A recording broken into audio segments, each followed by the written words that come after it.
Hi everyone, welcome back to my channel. तो आज की वीडियो में हम देखने वाले हैं बीएड सेकेंड ईयर के कुछ एमसीक्यू।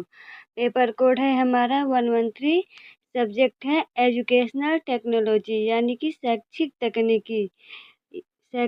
तकनीकी का ये यूनिट फर्स्ट है और पार्ट 2 है ये। इसके पहले हमने पार्ट 1 डिस्कस किया हुआ है।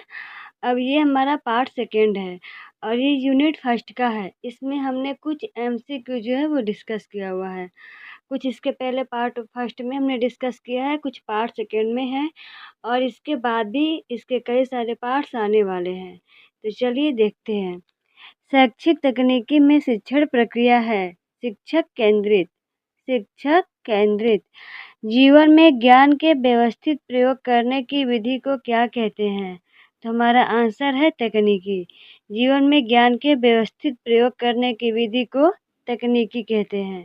आगे देखिए, किसने कहा है कि तकनीकी विज्ञान में कला का प्रयोग है? तो किसने कहा है? ऑफिस। किसने कहा है? ऑफिस ने।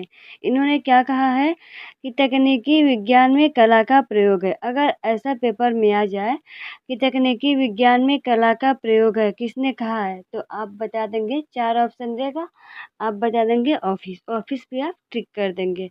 अगर ऑफिस का कोटेशन पूछेगा, ऐसा तो होता नहीं है, लेकिन जो लेंदी क्वेश्चन होते हैं, सब्जेक्टिव क्वेश्चन होते हैं, उसमें आप ऐसे ऑफिस करके और फिर उनका कोटेशन लिख सकते हैं। अनुदेशन तकनीकी के सोपान हैं। तो यहाँ देखिए, सामग्री चयन, पाठ प्रस्तुतिकरण, मूल्यांकन, सुधार के सुझाव। तो हमारा यहाँ क्या क्या है? सामग्री चयन, पाठ प्रस्तुतिकरण, मूल्यांकन, सुधार के सुझाव। आगे देखिए, सिल्वरमैन में हार्डवेयर को कहा है। सिल्वरमैन ने हार्डवेयर को क्या कहा है? तो निरपेक्ष तकनीकी। सिल्वरमैन ने हार्डवेयर को निरपेक्ष तकनीक कहा है। सिल्वरमैन ने सॉफ्टवेयर को क्या कहा है? तो क्या कहा है? प्रक्रिया तकनीकी। सिल्वरमैन ने सॉफ्टवेयर को प्रक्रिया तकनीकी कहा है। अब ऐसे भी पेपर में आ सकता है कि प्रक्रिया तकनीकी किसको कहा है? सिल्वरमैन ने प्रक्रिया तकनीकी किसको कहा है? तो आप बता देंगे सॉफ्टवेयर को कहा है। या फिर ऐसे भी आ जाएगा कि सिल्वरमैन ने सॉफ्टवेयर को क्या कहा है? तो प्रक्रिया तकनीकी। ऐसे घुमा के पूछेगा, आपको उसका आंसर देना होगा। आगे देखिए, प्रभुत्ववादी शिक्षण नीतियाँ होती हैं, तो हो जाएगा हमारा आंसर शिक्षक केंद्रित।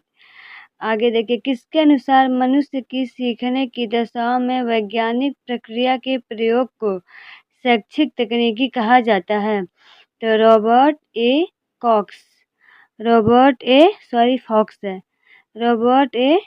फॉक्स। तो ये इनका कोटेशन, इन्होंने क्या कहा है कि मनुष्य के सीखने की दशाओं में वैज्ञानिक प्रक्रिया के प्रयोग को शैक्षिक तकनीकी कहा जाता है। आगे, शैक्षिक तकनीकी से तात्पर्य होता है कला एवं विज्ञान में मध्यस्थता। शैक्षिक तकनीकी से क्या तात्पर्य होता है? तो कला एवं विज्ञान में मध्यस्थता। आगे देखिए, शिक्षा तकनीकी का मुख्य रूप है शिक्षण तकनीकी, व्यवहार तकनीकी, अभिक्रमित अनुदेशन। शिक्षा तकनीकी का मुख्य रूप क्या क्या है? एक बार और देख लीजिए, शिक्षण तकनीकी, व्यवहार तकनीकी, अभिक्रमित अनुदेशन। शिक्षण का मुख्य रूप तत्व है संप्रेषण, पाठ्यवस्तु। शिक्षण का मुख्य तत्व क्या क्या है? संप्रेषण, पाठ्यवस्तु। शिक्षा तकनीकी का योगदान है शिक्षा में मशीनों का उपयोग। शिक्षा तकनीकी का क्या योगदान है? तो शिक्षा में मशीनों का उपयोग। पाठ्यवस्तु तथा कक्षा व्यवहार दोनों ही तत्व किस तकनीकी में सम्मिलित किए जाते हैं? तो हमारा आंसर आ जाएगा शिक्षण तकनीकी। एक बार और देख लीजिए, पाठ्यवस्तु तथा कक्षा व्यवहार दोनों ही तत्व किस तकनीकी में सम्मिलित किए जाते हैं? तो आंसर है हमारा शिक्षण तकनीकी। आगे देखिए, शिक्षण का मूल्यांकन शिक्षा तकनीकी के किस सोपान के अंतर्गत आता है? तो हमारा आंसर हो जाएगा नियंत्रण। शिक्षण का मूल्यांकन शिक्षा तकनीकी के किस सोपान के अंतर्गत आता है? तो नियंत्रण।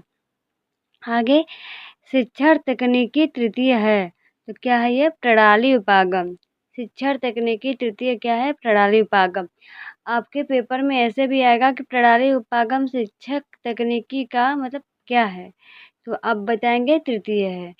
ऐसे भी आएगा या फिर घुमा के बहुत पूछता है कि एक ही क्वेश्चन को कई टाइप से घुमा-घुमा के पूछेगा कि आप कन्फ्यूज़ हो जाओ। लेकिन आपको कन्फ्यूज़ नहीं होना है, आपको एकदम माइंड अपना शांत रख के एकदम आराम से सारे क्वेश्चन के आंसर देने होंगे पेपर में।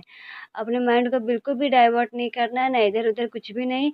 बस क्या होता है कि आप जो पढ़ के जाते हैं वही आता है, कुछ भी बाहर से नहीं आता है। लेकिन बस हमें ज़रूरत होती है कॉन्सन्ट्रेट की। बस ध्यान देने की ज़रूरत होती है कि पेपर को कैसे पूछता है, कि कैसे उससे हमें अच्छे से एकदम दिमाग को कूल करके और उसे सॉल्व करने होते हैं।